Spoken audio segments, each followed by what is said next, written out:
नमस्कार, मैं रोशन हूँ और आज मेरे साथ हैं एडवोकेट अनुज अग्रवाल जी, जो साइबर क्राइम और साइबर लॉ एक्सपर्ट हैं। आपने साइबर क्राइम और साइबर जो लॉ हैं उसके बारे में लोगों को, देश की जनता को बहुत जागरूक किया है और लगातार आप जागरूक कर रहे हैं। तो आज इन्हीं सब विषयों पर हम आज अनुज जी से बात करेंगे। अनुज जी, आपका बहुत बहुत स्वागत है।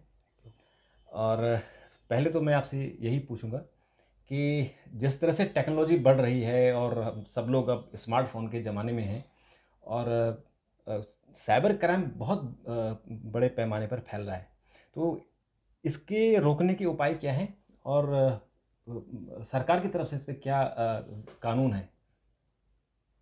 देखिए, साइबर क्राइम क्यों बढ़ रहा है? क्योंकि हमारे देश में डिजिटल का इस्तेमाल बहुत ज़्यादा हो रहा है। फ़ोन और इंटरनेट का इस्तेमाल बहुत ज़्यादा हो रहा है। इनफैक्ट कोरोना के समय में और कोरोना के बाद भी सरकार ने लगातार डिजिटलाइजेशन के ऊपर फोकस किया है। इससे हमारे देश के लोगों को सस्ती और सुलभ सुविधाएं बहुत तेज़ी से प्राप्त हो रही हैं। लोगों की कॉस्ट घट रही है और उनकी एक्सेस बढ़ रही है। लेकिन कोई भी अच्छा काम होता है तो कहीं ना कहीं अपराधी उसका दुरुपयोग करने का प्रयास करते हैं, और यही वो साइबर अपराधी हैं जो साइबर के माध्यम से बैंकिंग और सरकारी सुविधाएं जो कि जनता प्राप्त कर रही है उसमें सेंध लगाकर लोगों का नुकसान पहुंचा रहे हैं। साइबर क्राइम प्रमुखतः दो प्रकार का हो रहा है। एक आर्थिक साइबर अपराध और दूसरा सोशल साइबर अपराध। आर्थिक साइबर अपराध में लोगों के bank account, wallet, internet banking, debit card, credit card वगैरह में सेंध लगाकर अपराधी लोग पैसा अपने अकाउंट्स में अपनी तरफ ट्रांसफ़र कर रहे हैं और लोगों को फाइनेंशियली नुकसान पहुंचा रहे हैं। सोशल साइबर क्राइम में सोशल मीडिया जैसे फेसबुक या ट्विटर पर भ्रामक या आपत्तिजनक सामग्री को डाल रहे हैं जिससे समाज में द्वेष फैल रहा है, या किसी महिला की आपत्तिजनक तस्वीरों को, वीडियो को वायरल कर रहे हैं, या फिर किसी भी प्रकार के देश विरोधी कार्यक्रमों को संचालित कर रहे हैं। तो ये हम प्रमुख रूप से दो भागों में इसको बांटते हैं: सामाजिक साइबर अपराध और आर्थिक साइबर अपराध। जहाँ तक सरकार का सवाल है, सरकार लगातार इसको रोकथाम के लिए प्रगति पर है। क्योंकि लॉ एंड ऑर्डर एक स्टेट सब्जेक्ट है, राज्य का मामला है, तो हर राज्य में इसकी प्रगति अलग अलग है। लेकिन कुल मिला के प्रगति संतोषजनक है। अगर मैं पिछले 5 या 7 सालों में देखूं तो पहले थानों में किसी प्रकार की साइबर की कोई व्यवस्था नहीं थी, लेकिन अब ज़्यादातर राज्यों ने थानों में साइबर डेस्क की व्यवस्था की है, और कुछ राज्यों ने तो बाकायदा साइबर थाने ही खोल दिए हैं। केंद्र के स्तर पर भी संयोजन किया जा रहा है, और केंद्र ने एक वेबसाइट बनाई है cybercrime.gov.in, जिसके माध्यम से किसी भी प्रकार की साइबर क्राइम की सूचना कहीं से भी देश में वहाँ से दी जा सकती है। और उन्होंने 1930 एक नेशनल हेल्पलाइन बनाई है कि किसी व्यक्ति के प्रति अगर आर्थिक साइबर अपराध हो रहा है तो वो 1930 पर फ़ोन करके तुरंत सूचना दे सकते हैं। तो सरकार इसमें लगातार प्रयासरत है। जो आपने आर्थिक साइबर अपराध की बात की, हम देख रहे हैं कि इस तरफ चाहे सरकार ने कोशिश की है और बैंकों ने भी अपनी तरफ से इस पर अंकुश लगाने की कोशिश की है, लेकिन उसके बावजूद रोज़ाना हम देखते हैं कि हज़ारों लोग साइबर अपराध के जो इकोनॉमिक से जुड़ा हुआ है उसके शिकार हो जाते हैं। उनके बैंक से पैसा निकल जाता है, उनके जो वॉलेट है, आपका पेटीएम है, इस तरह के पैसे निकल जाते हैं, तो फिर वो परेशान रहते हैं। हालांकि इसमें रिजर्व बैंक कहता है कि अगर आपने समय पर बैंकों को सूचित कर दिया तो आपका पैसा वापस आ जाएगा, लेकिन हमारे पास या जो हम सुनने में आते हैं वो यही है कि लोगों का पैसा नहीं आ पाता और लोग भटकते रहते हैं। इसका क्या उपाय है? बहुत अच्छा प्रश्न आपने किया और जनता से जुड़ा हुआ है। देखिए, इसमें दो प्रकार की स्थिति बनती है। हमारे देश में सभी प्रकार के इंटरनेट या फ़ोन बैंकिंग जो है वो ओटीपी के माध्यम से संचालित होती है, और हम सभी लोगों को ये समझना चाहिए कि ओटीपी हमारे साइबर खजाने की चाबी है, और इसका प्रयोग हमें बहुत ध्यान से करना है और किसी भी स्थिति में इसे दूसरे लोगों को शेयर नहीं करना है। ज़्यादातर मामलों में ऐसा हो रहा है कि लोग अपने ओटीपी को दूसरों के साथ शेयर कर देते हैं, जाने अनजाने में, और उससे साइबर अपराधी उनके अकाउंट से पैसा निकालने में कामयाब हो जाते हैं। ऐसी स्थिति में सिवाय पुलिस को सूचित करने, अपराधियों को पकड़ने और उनसे पैसा वसूलने के अलावा लोगों के पास कोई चारा नहीं होता। लेकिन अगर किसी स्थिति में तकनीकी खराबी के कारण लोगों का पैसा निकल जाता है जिसमें उन्होंने ओटीपी नहीं शेयर किया है, तो आरबीआई ने जो प्रोविज़न दिया हुआ है, आरबीआई ने जो व्यवस्था दी है वो ये है कि आप 3 दिन के अंदर सूचित करें तो बैंकों को निर्देशित है कि वो 10 दिन में लोगों का पैसा वापस करें। और इसके लिए ये जो समय सीमा निर्धारित है, आम तौर पर इसका पालन किया जाता है। और ऐसा नहीं होने पर बैंकों की हेल्पलाइन है और आरबीआई का ओम्बड्समैन है, जहां पर लोग शिकायत कर सकते हैं। लेकिन अमूमन ये हो रहा है कि लोग ओटीपी को शेयर कर देते हैं।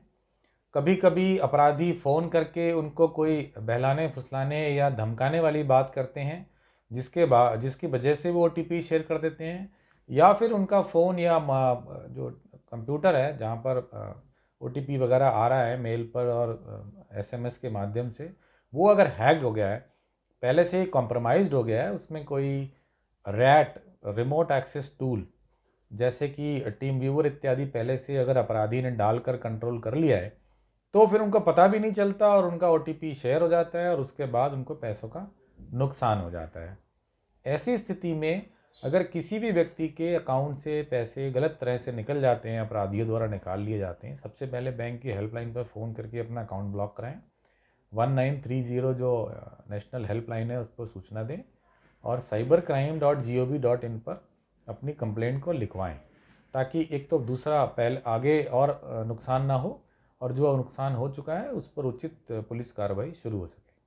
जी, आपने बात कही कि पुलिस में जगह जगह थाने भी बन गए हैं या वहाँ साइबर डेस्क है, पर मुझे लगता है कि अभी पुलिस अभी पूरी तरह से तैयार नहीं है, क्योंकि जब भी अगर आप थाने में चले जाएं तो वो लोग खुद ही कहते हैं कि हमारे पास सिस्टम नहीं है। जो इक्विपमेंट्स अपराधियों के पास हैं या जो इंटरनेट के माध्यम से आपके कंप्यूटर को हैक करते हैं, जो टेक्नोलॉजी और जो स्किल उनके पास है, वो पुलिस के पास अभी नहीं आई है। उनकी शायद ट्रेनिंग की और ज़रूरत है। और इसके कारण क्या होता है कि अगर आप कभी ऐसे अपराध के शिकार होते हैं और वो थाने में चले जाते हैं, तो आप उनको एंटरटेन भी नहीं किया जाता है। तो आपने भी जैसे बहुत जगह पुलिस स्टेशनों में जाके आपने उनको जागरूक करने का काम किया है, उसमें कितनी सफलता मिली और आपको क्या लगता है कि कब तक हमारी पुलिस साइबर अपराध का मुकाबला करने के लिए तैयार हो जाएगी? देखिए, हमारे देश में लगभग 15 लाख पुलिसकर्मी हैं। अगर उत्तर प्रदेश जैसे बड़े राज्य को देखें तो लगभग 2.25 लाख पुलिसकर्मी हैं। चूँकि साइबर क्राइम का प्रचार प्रसार बहुत तेज़ी से बढ़ा है और पिछले 5 सालों में 7 सालों में ये आप समझिए कि 0 से 100% जो आज हम देख रहे हैं वो पहुंच गया है। इतनी जल्दी इतने सारे लोगों को प्रशिक्षित करना शायद संभव भी नहीं है। और दूसरा, ओवरऑल हमारे देश में शिक्षण प्रशिक्षण का जो एक पॉजिटिव एटमॉस्फेयर होना चाहिए, उसके लिए जो तत्परता, तल्लीनता और सरकार का फोकस होना चाहिए, वो उतना नहीं है। कुल मिला के अधिकारी भी इस बारे में समय समय पर सोकर जागते तो हैं, लेकिन वो लगातार जागरूक नहीं रहते। तो इसीलिए ये सब पैच वर्क की तरह है। कोई अधिकारी बहुत सक्षम है, बहुत जागरूक है, वो चाहता है कि उसके अधीनस्थ इसमें ट्रेन हो, उस पर काम करें, तो वो थोड़ा प्रयास करता है। लेकिन इंस्टीट्यूशनलाइज तरीके से अगर देखा जाए तो साइबर के ऊपर अभी उतना ट्रेनिंग का फोकस नहीं है, जबकि कम से कम 30% अपराध अब साइबर अपराध है जो कि रिपोर्ट किया जा रहा है। ऐसा माना जा सकता है कि कुल मिला के अपराध 30% से भी ज़्यादा साइबर की श्रेणी में है। तो ट्रेनिंग भी साइबर की 30 या 40% टोटल ट्रेनिंग की होनी चाहिए, जबकि वास्तविकता ये है कि वो अभी 5% पर भी नहीं पहुंची है। ओवरऑल ट्रेनिंग आज भी फुट पेट्रोलिंग और डंडे का इस्तेमाल, फिजिकल मूवमेंट या जो पुराने तरीके हैं पुलिसिंग के, पुराने तरीके हैं अपराध रोकने के, उसी पर आधारित है। जबकि उसका आधार अब पूरी तरह से साइबर, इंटरनेट, इलेक्ट्रॉनिक्स की तरफ मुड़ जाना चाहिए, लेकिन इस पर अभी ध्यान नहीं दिया जा रहा है। अगर इस पर ध्यान दिया जाएगा अधिकारियों द्वारा उच्च स्तर पर, तभी ये स्थिति बनेगी कि लोगों को इसमें वाकई में राहत मिले वरना तब तक जनता इसी प्रकार से परेशान और त्रस्त होती रहेगी। और समय समय पर जो शिक्षित प्रशिक्षित पुलिसकर्मी साइबर में होते हैं उनका ट्रांसफ़र भी कर दिया जाता है, तो वो पूरी तरह से चीज़ों को सीख पाएँ इससे पहले ही वो दूसरी यूनिट्स में चले जाते हैं, तो वो उनका प्रशिक्षण और ट्रेनिंग भी पूरी नहीं हो पाती। जी, आपने ये बड़ी महत्वपूर्ण बात कही है कि जब आप ट्रेनिंग लेते हैं और फिर आपका आके वहाँ से ट्रांसफ़र हो जाता है। ऐसे हमने बहुत सारे केस देखे हैं कि आपको स्पेसिफ़िकली विदेश भेजा गया कि आप इस सेक्शन के लिए आप स्किल्ड होके आएँगे, आप वहाँ से ट्रेनिंग लेके आएँ, विदेश भेजा जाता है। और जब आप स्वदेश लौटते हैं अपनी उसी पोस्ट पर, तो आपका ऑर्डर किसी ऐसी जगह के लिए निकल जाता है कि जो आपने ट्रेनिंग की वो बेकार हो जाती है। सरकार का पैसा भी बेकार गया और आपका जो आपने 6 महीने, साल भर की जो ट्रेनिंग की वो भी बेकार गई। तो ऐसे में इन जो ये ऐसे लोग हैं जो सिस्टम है ये ट्रांसफ़र पोस्टिंग का सिस्टम, क्योंकि ट्रांसफ़र पोस्टिंग का के जो करने वाले जो लोग होते हैं वो अलग ही लोग होते हैं, उनका सेक्शन ही अलग होता है। तो उसको कैसे इस पे कॉप अप किया जाना चाहिए, कैसे उनमें समायोजन होगा कि ऐसे लोगों की जो ट्रेनिंग होती जा रही है, ऐसे लोगों को एक साथ कहीं ऐसी जगह बिठाया जाए जो साइबर अपराध पर नज़र रखें और लोगों को जागरूक करें। यानी एक चेन बनाएँ और उनको लोगों को और लोगों को प्रशिक्षित करते रहें ताकि और भी लोग इसमें जागरूक हो सकें और ट्रेंड हो सकें। देखिए, ये जो ट्रांसफ़र पोस्टिंग का मुद्दा है, ये एक अलग ही प्रकार की समस्या है। जहाँ तक साइबर का सवाल है, ये आवश्यक है कि हम एक साइबर कैडर डेवलप करें और जो पुलिसकर्मी साइबर से संबंधित काम करने के इच्छुक हैं या जो पहले से ही आईटी वगैरह में प्रशिक्षित हैं, एजुकेटेड हैं, उनका एक अलग कैडर बनाया जाए। उनके लिए अलग तरह के इंसेंटिव और ट्रेनिंग दी जाए और उन्हें नॉर्मल पुलिसिंग या फुट पेट्रोलिंग से अलग रखा जाए। प्रशिक्षण से बाद उन्हें निश्चित रूप से साइबर में ही नियुक्ति दी जाए।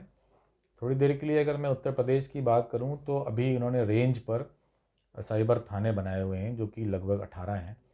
और अब उत्तर प्रदेश पुलिस का प्रयास है कि वो सभी 75 जिलों में साइबर थाने बनाएं। तो ना सिर्फ साइबर थाने बनाएं बल्कि एक साइबर कैडर भी बनाएं कि जो पुलिसकर्मी साइबर में प्रशिक्षित हैं, जो पुलिसकर्मी साइबर में काम करने हेतु इच्छुक और ट्रेंड हैं, उनको साइबर में ही ट्रांसफ़र दिया जाए ताकि वो अपनी जो साइबर की ट्रेनिंग है, साइबर की जो एक्सपीरियंस और स्किल है, वो साइबर विक्टिम के लिए यूज़ कर पाएँ, तभी उसको बनाने का पूरा फ़ायदा मिलेगा। अगर साइबर थाने में ऐसे लोगों की नियुक्ति होगी जो साइबर से जानकारी नहीं रखते हैं, साइबर अपराधों की रोकथाम या साइबर अपराधों की विवेचना को ठीक से नहीं समझते हैं, तो जनता को राहत नहीं मिलेगी। अभी हमारे देश में एक बहुत बड़ा मुद्दा बना हुआ है, वो है निजी डेटा सुरक्षा को लेकर। और इसके लिए सरकार ने एक बिल भी तैयार किया था और वो बिल स्टैंडिंग कमेटी को गया और फिर अब वो वापस आया है। अब सरकार नया बिल लेके संसद में उसको पेश करने वाली है। इस बिल में प्रावधान है कि हमारे देश में जो भी कंपनियां, जो आईटी से जुड़ी कंपनियां हैं, जो आईटी प्लेटफॉर्म हैं, अगर वो हम लोगों का, आम जनता का डेटा इस्तेमाल करते हैं तो उसकी डेटा सिक्योरिटी होनी चाहिए, यानी उसमें लीकेज नहीं होनी चाहिए। लेकिन उसके बाद अगर आपने देखा हो, पिछले हम 8-10 सालों के से जब ये आईटी सेक्टर ने बूम किया है और हमारे यहाँ ये प्लेटफॉर्म आए हैं, हमारी निजता खत्म हो गई है। अगर आप गूगल पर कोई चीज़ सर्च करते हैं तो उसके बाद उसी के ही आपको एडवर्टीजमेंट आने लग जाते हैं। अगर आप फ्लिपकार्ट से कोई सामान खरीदते हैं तो आपकी क्या इच्छा है, क्या क्या आपने सर्च किया, उसके हिसाब से फिर आपको आइटम मिलने शुरू हो जाते हैं। तो ये बेसिकली आपकी जो सुरक्षा है, जो आपकी डेटा सुरक्षा है, उससे खिलवाड़ है। तो जब तक ये कानून आता है, उससे पहले हमारे पास जो आईटी एक्ट 2020 है, 2000 है, आईटी एक्ट 2000, ये कितना सक्षम है? क्या हम इसको, जो हमारी डाटा सिक्योरिटी है, उसको रोक पाए हैं क्या? देखिए, आईटी एक्ट 2000 काफ़ी पुराना कानून है और उस समय निजी सुरक्षा या डाटा की निजता कोई बहुत बड़ा मुद्दा नहीं थी और शायद उस समय ऐसा सोचा नहीं गया था। जैसे आपने उदाहरण दिए कि गूगल पे आप कुछ सर्च करते हैं तो वो आपकी जो सर्च हिस्ट्री है, गूगल उसको एडवर्टाइजमेंट के लिए इस्तेमाल करता है वगैरह, उतना बड़ा मुद्दा नहीं था। तो आईटी एक्ट में 43A सेक्शन में सेंसिटिव पर्सनल डेटा की सुरक्षा की बात की गई है। जैसे आपका हेल्थ का डेटा है या मान लीजिए आपका आधार नंबर है या आपका पैन कार्ड है, अगर वो उसका कोई मिसयूज़ करता है, उसको डिस्ट्रीब्यूट करता है और उसको लेके फिर आप कंप्लेंट कर सकते हैं, कंपनसेशन वगैरह मांग सकते हैं। लेकिन ओवरऑल डेटा की निजता को बृहद रूप में देखने के लिए ऐसा कोई कानून अभी तक हमारे देश में नहीं है। पुट्टास्वामी केस, जिसे आधार केस भी कहा जाता है, उसमें माननीय उच्चतम न्यायालय ने सरकार को आगाह किया था कि ऐसा एक कानून बनाया जाए जिससे जनता की जो प्राइवेसी है, लोगों की जो प्राइवेसी है, डेटा की प्राइवेसी है, उसका ध्यान रखा जाए। क्योंकि उन्होंने उस केस में अपना निर्णय देते हुए निजता को, प्राइवेसी को एक फंडामेंटल राइट भी डिक्लेयर किया अंडर आर्टिकल 21। अब ये सरकार का पूरी तरह से फेल्योर है। और मैं ये कहूँगा कि जो डेटा कॉलोनाइजर्स हैं, वो गूगल हैं या फेसबुक हैं या व्हाट्सएप हैं या जो भी ऐसे लोग हैं, कंपनियां हैं, मल्टीनेशनल कंपनीज हैं, ये उनकी लॉबिंग का परिणाम है कि आज कई साल, 4 से 5 साल होने के बावजूद भी माननीय उच्चतम न्यायालय के उस निर्णय का पालन नहीं किया गया है और बार बार कानून बनाने के नाम पर जनता के साथ एक खिलवाड़ जारी है। कोई भी कानून सरकार को बनाना चाहिए, उसमें अगर कुछ कमियां हैं तो संसद में उसको बार बार लाके परिवर्तन किया जा सकता है। लेकिन उसके पहले ही उसमें बार बार परिवर्तन करके और फाइनली उसको ड्रॉप करके एक नया कानून बनाने की बात करना, उसको सिर्फ डिले करने की एक टैक्टिक है। इससे ये लगता है कि कहीं ना कहीं सरकार इन डेटा कॉलोनाइजर्स के दबाव में है और इनके अनुसार काम कर रही है, वो जनता के लिए काम नहीं कर रही। जबकि दुनिया में अनेकों देशों ने, पूरे यूरोप ने जीडीपीआर बना दिया, सिंगापुर ने ऐसा कानून बना लिया, इवन चाइना ने भी डेटा की सुरक्षा को लेके, निजी सुरक्षा को लेके कानून बना दिया, जो कि एक कम्युनिस्ट कंट्री है। भारत जो कि एक लोकतांत्रिक देश है, जहाँ पर माननीय उच्चतम न्यायालय ने निजता को फंडामेंटल राइट भी डिक्लेयर किया हुआ है, और वहाँ पर ऐसा कानून ना होना बड़ा दुर्भाग्यपूर्ण है और सरकार की नीयत पर उंगली उठाना स्वाभाविक है। जी, आपने बड़ा एक महत्वपूर्ण बिंदु उठाया है कि जो हमारे डाटा कॉलोनाइजर हैं, इनके आगे कहीं सरकार नतमस्तक हो जाती है या दबाव में आ जाती है। और ऐसे भी चर्चा थी कि उस वक्त जब ये ड्राफ्ट कानून आया था डाटा सिक्योरिटी को लेकर, और उसके बाद ट्विटर का गवर्नमेंट का एक झगड़ा सा हो गया था, तो उस पर जो हमारे आईटी मिनिस्टर थे उनको ड्रॉप कर दिया गया है, तो ऐसा भी उस पर चर्चा थी। तो अभी जो आपने दूसरी बात कही थी कि सामाजिक अपराध, जो सामाजिक साइबर अपराध हैं, जो सोशल मीडिया पर चीज़ें हो रही हैं, उसको रोकने के लिए आईटी एक्ट 2000 में 66 है, जो उसका क्लॉज 66 है, वो कितना सक्षम है? क्योंकि तब से लेकर 2000 से लेकर आज हम 2022 में हैं, लेकिन हम देखते हैं कि ये अपराध बढ़ता ही जा रहा है। तो वो 66 की आज क्या उसकी प्रासंगिकता रह गई है? देखिए, उसमें इम्पर्सोनेशन, उसमें निजी अंगों की निजता को लेकर कुछ प्रावधान है, लेकिन वो बहुत कॉम्प्रिहेंसिव नहीं है। और उसमें जो सज़ा भी है वो 3 साल तक है, और हमारे यहाँ 3 साल तक की सज़ा में जमानत अमूमन मिल जाती है, और ट्रायल बहुत लंबे चलते हैं। इन्वेस्टिगेशन कहीं ना कहीं पुलिस इक्विप्ड नहीं है, ट्रेंड नहीं है। इसलिए कुल मिलाकर जो इस प्रकार के अपराधों को कर रहे हैं उनमें कोई खौफ नहीं है, उनमें कोई डर नहीं है। और सामाजिक अपराध जिन प्लेटफॉर्म्स के माध्यम से नॉर्मली किए जाते हैं, जैसे वो ट्विटर का आपने नाम लिया, फेसबुक है या और ऐसे तमाम प्लेटफॉर्म्स हैं, उनके ज़्यादातर के हेडक्वार्टर्स भारत के बाहर हैं, और वो भारत की जो लॉ इन्फोर्समेंट एजेंसीज हैं उनकी रिक्वेस्ट को अक्सर अनदेखा कर देते हैं या सही जानकारी नहीं देते हैं। शिकायतकर्ता भी अक्सर बहुत देर से आते हैं। तो इन सब परिस्थितियों को देखते हुए जो कानून है वो काफ़ी लचर साबित हो रहा है, वो प्रभावी नहीं हो रहा है। और कहीं कहीं ऐसे कानूनों का प्रयोग तमाम सरकारें अपने राजनीतिक हित के लिए कर रही हैं। इससे भी जनता में ये संदेश नहीं जा रहा है कि जो कानून है वो वाकई में ओवरऑल साइबर सुरक्षा के लिए हैं या वो जनता की आवाज़ को दबाने के लिए हैं। तो सबसे पहले तो सरकारें अपनी नीयत को साफ करें और इस प्रकार के कानून और प्लेटफॉर्म के दुरुपयोग को स्वयं रोकें, और उसके बाद कानूनों को सख्त करें, और जो भी लोग ऐसे अपराध कर रहे हैं उन्हें जेल में डालें, उनको सज़ा दें, इन्वेस्टिगेशन क्विक करें और प्रोसिक्यूशन भी फास्ट हो। मुझे ऐसा भी लगता है कि जुडिशरी को भी अभी इसमें काफ़ी ट्रेनिंग की और अप्रिसिएशन की आवश्यकता है, क्योंकि उनके लिए भी ये नया सब्जेक्ट है कि किस प्रकार से साइबर क्राइम होते हैं, वहाँ पर क्या विवेचना होती है, और डिजिटल एविडेंस को किस तरह से प्राप्त करें, प्रिजर्व करें, या किस तरह से कानूनी भाषा में प्रेजेंट करें। तो ये सब भी एक बहुत बड़ा क्षेत्र है जिस पर शायद अभी कोई खास काम नहीं हुआ है। हमारे देश में जो हमारा संविधान है उसमें आर्टिकल 19(1) जो हमारी स्वतंत्रता का अधिकार है, हमारी मौलिक अधिकार है, तो हमारा जो 19(1) है वो सर्वोच्च है। और जब ये आईटी एक्ट बनाया गया था और उसका 66A जोड़ा गया था 2007-8 में, तो उसमें यही व्यवस्था की गई थी कि जो हमारे नेता लोग हैं या जो हमारे प्रसिद्ध पुरुष हैं, हमारे देवी देवता हैं, उनके खिलाफ कोई ऐसी आपत्तिजनक सामग्री पोस्ट ना करे।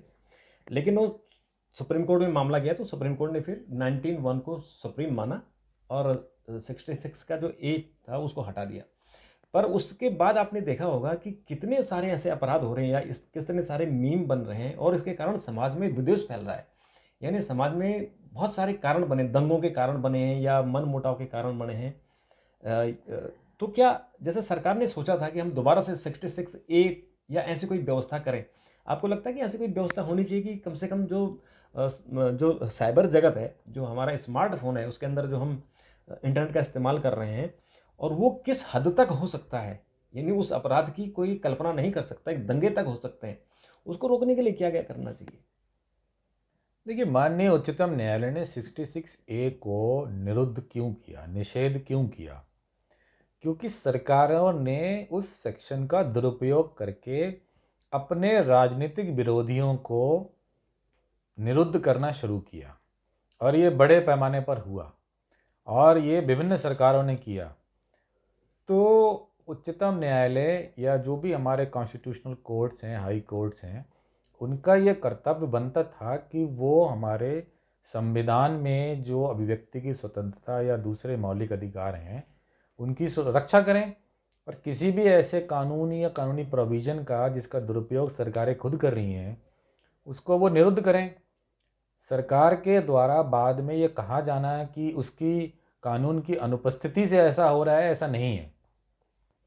सरकारों द्वारा कानून का दुरुपयोग करने के कारण ही उस कानून को निरुद्ध किया गया, और इसीलिए बार बार ऐसे प्रोविजंस को लाने का विरोध किया जा रहा है, क्योंकि इसका प्रयोग सही अपराधियों को दंड दिलाने के लिए ना होकर राजनीतिक विरोधियों को कुचलने के लिए, सिविल सोसाइटी को कुचलने के लिए ज़्यादा किया जा रहा है।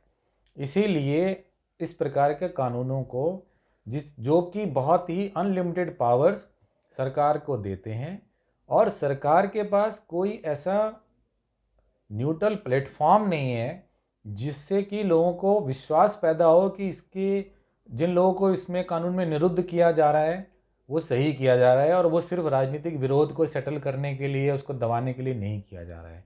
तो इसलिए आईपीसी में अभी और भी प्रोविजंस हैं, डेफेमेशन का प्रोविज़न भी है कि अगर किसी व्यक्ति विशेष की जो है डेफेमेशन की जा रही है तो आईपीसी में 499, 500 भी है।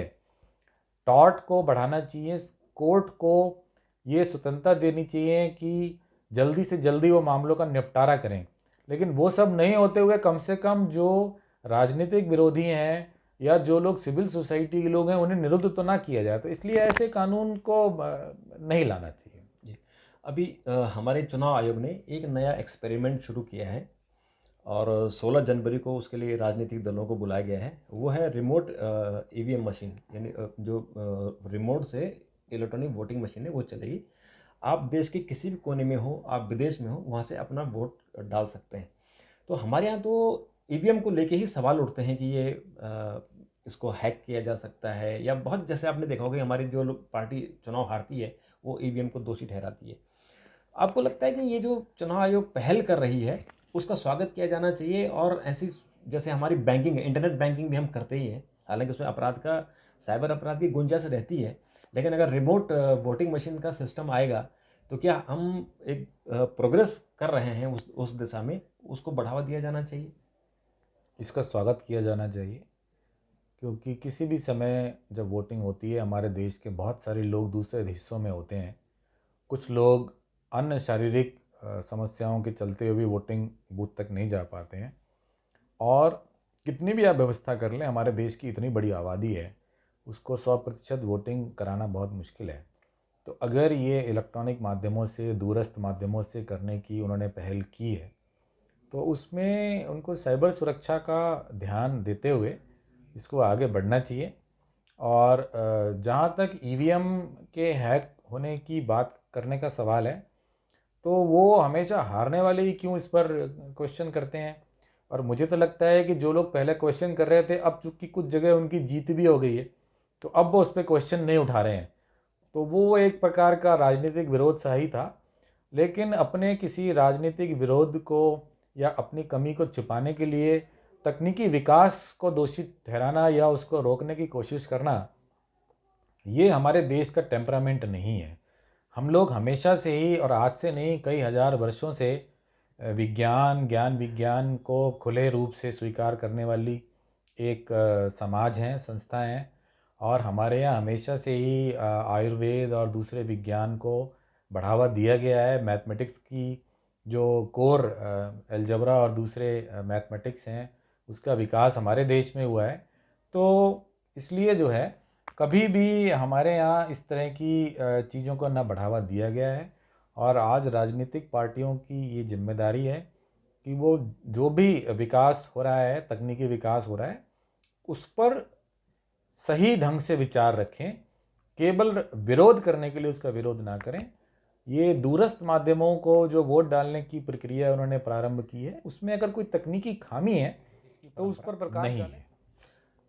चूँकि आपका बहुत बड़ा अनुभव है साइबर अपराध और साइबर जो हमारा सिस्टम है उसमें आपकी विशेषज्ञता है, तो हमारे लोगों को, आम जनता को क्या संदेश देना चाहेंगे कि साइबर अपराध से कैसे बचें? देखिए, साइबर हाईवे पर हम सभी लोग हैं। जैसे हम लोग आजकल राष्ट्रीय राजमार्गों पर तेज़ गाड़ी चलाने के लिए सुविधा हो गई है, लेकिन वहाँ भी कुछ नियम होते हैं कि कितनी गति सीमा है, किस लेन में हमें चलना है, कब हमें रुकना है, कहाँ नहीं रुकना है, इत्यादि इत्यादि। और जब भी हम नियमों का पालन नहीं करते हैं तो दुर्घटना की संभावना बढ़ जाती है। इसी प्रकार से साइबर भी एक प्रकार का हाईवे है, जिस पर पहले 1G की स्पीड थी, फिर 2G की स्पीड आ गई, 3G 4G के बाद अब हम 5G की गति से तेज़ी से दौड़ने वाले हैं। लेकिन हर गतिमान वस्तु के साथ कुछ नियमों का पालन करना होता है।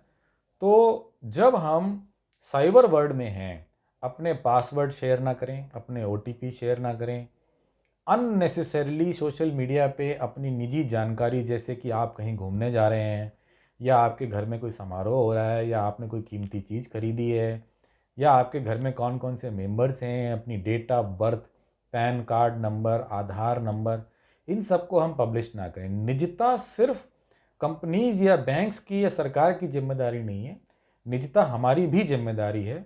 और हम सिर्फ और सिर्फ अपनी उतनी ही जानकारी लोगों तक पहुंचाएं, आम जनता तक पहुंचाएं, जितनी की अति आवश्यक है। और जहां तक संभव हो सके निजी जानकारी को अपने पास रखें। अगर आप अपनी बीमारी के बारे में फेसबुक पर पोस्ट करेंगे, तो हो सकता है कि कोई उसका गलत फ़ायदा उठाने के लिए आपको कॉल करे और किसी प्रकार की भ्रामक जानकारी दे। उसको आपको सिर्फ अपने डॉक्टर को ही बताना है। अगर आपको पैन कार्ड के बारे में बताना है तो अपने बैंकर्स को बताइए, अपने LIC एजेंट को बताइए। उसको फेसबुक पे पोस्ट मत करिए। जब आप स्वयं अपनी निजी जानकारी की सुरक्षा करेंगे और OTP को ना ही शेयर करेंगे, अपने फ़ोन में चाइनीज़ गेम और फ्री सेवा देने वाले ऐप्स को कम से कम डालेंगे, मुझे लगता है साइबर वर्ल्ड में आप सुरक्षित रहेंगे और डिजिटलाइजेशन का पूरा पूरा उपयोग आप कर पाएंगे। अनुज जी, आपने हमसे बात की, आपका बहुत बहुत शुक्रिया।